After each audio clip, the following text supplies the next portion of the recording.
Jadi kalau Anda terbiasa untuk praktekkan kasih, maka Anda terbiasa tinggal di surga. Kalau Anda nggak terbiasa mempraktekkan kasih, Anda akan kesulitan tinggal di surga.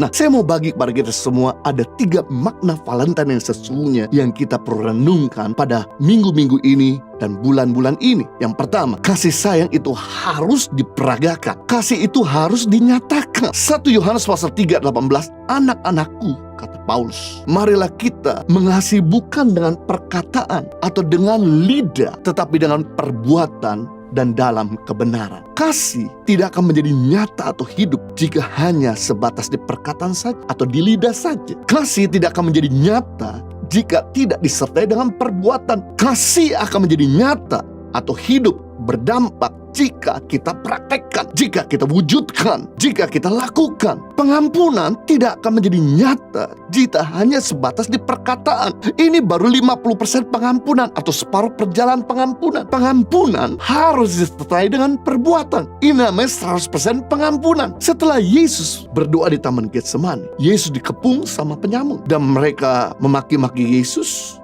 Bahkan hamba daripada imam besar yang sangat nyolot memaki-maki Tuhan Yesus. Kemudian seorang murid Yesus yang bernama Petrus tidak bisa terima bahwa gurunya dimaki-maki tanpa salah, segala dia ambil pedang dan dia bacok telinga hamba imam besar tersebut sampai telinganya lepas. Yesus tidak memuji Petrus karena membela gurunya, tapi Yesus menegur Petrus dengan keras dan berkata, masukkan kembali pedangmu dalam sarungnya, sebab barang siapa menggunakan pedang akan binasa oleh pedang. Dan Yesus segera datang kepada hamba yang telinganya lepas karena dibacok sama Petrus dan kemudian menolongnya. Bukan cuma mengampuni, saya mengampuni kamu, tapi menolongnya. Dia ambil telinga lepas itu dan kemudian dia sembuhkan, dia tempelkan kembali. Menunjukkan di sini bahwa mengampuni bukan cuma sebatas di perkataan, mengampuni harus disertai dengan perbuatan. Kasih bukan cuma sebatas di perkataan, tapi kasih harus diwujudkan dalam perbuatan. Bagaimana dengan Anda hari ini? Ketika lihat musuhmu celaka, apakah Anda mensyukuri atau Anda menolong? Bagaimana dengan Anda hari ini ketika Anda lihat keluargamu susah? Apakah Anda lipat tangan atau Anda turun tangan? Biar di hari kasih sayang ini menjadi momentum di mana kita mengasihi bukan sebatas di perkataan saja, tapi dengan perbuatan. Mengasihi di batas perkataan itu ada kasih yang munafik, kasih yang bohong, kasih yang tidak nyata. Bahasa kasih itu perlu diekspresikan agar memberkati. Sebab sebagus apapun bahasamu, kalau nggak dimengerti, maka tidak ada faedahnya, tidak ada maknanya sama sekali. Sebagai contoh, saya akan menggunakan salah satu bahasa yang bagus dalam bahasa Spanyol, yaitu te amo mucho. Anda mulai nggak mengerti apa maksudmu. Te amo mucho nggak akan memberkati. Atau saya bikin lebih keras supaya saudara mengerti. Te amo mucho, tetap Anda nggak mengerti, Anda nggak diberkati. Atau saya bikin lebih pelan bahasa ini supaya Anda bisa mengerti. Te amo mucho, tetap nggak memberkati, nggak memberi dampak karena Anda nggak mengerti artinya.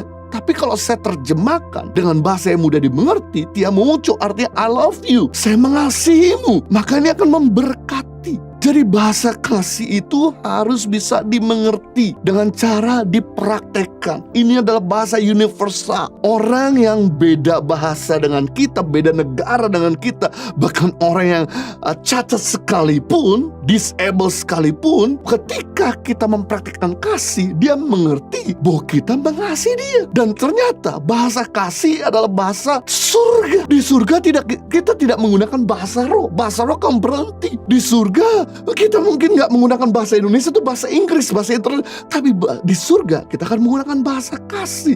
Bahkan di surga tidak ada kejahatan, karena semua yang ada di surga melakukan kasih. Jadi kalau Anda terbiasa untuk praktekkan kasih, maka Anda terbiasa tinggal di surga. Kalau Anda nggak terbiasa mempraktekkan kasih, Anda akan kesulitan tinggal di surga.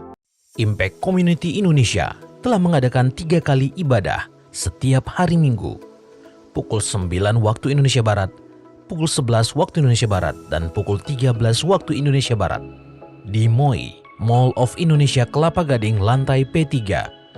Ketiga ibadah disertai ibadah anak dan remaja.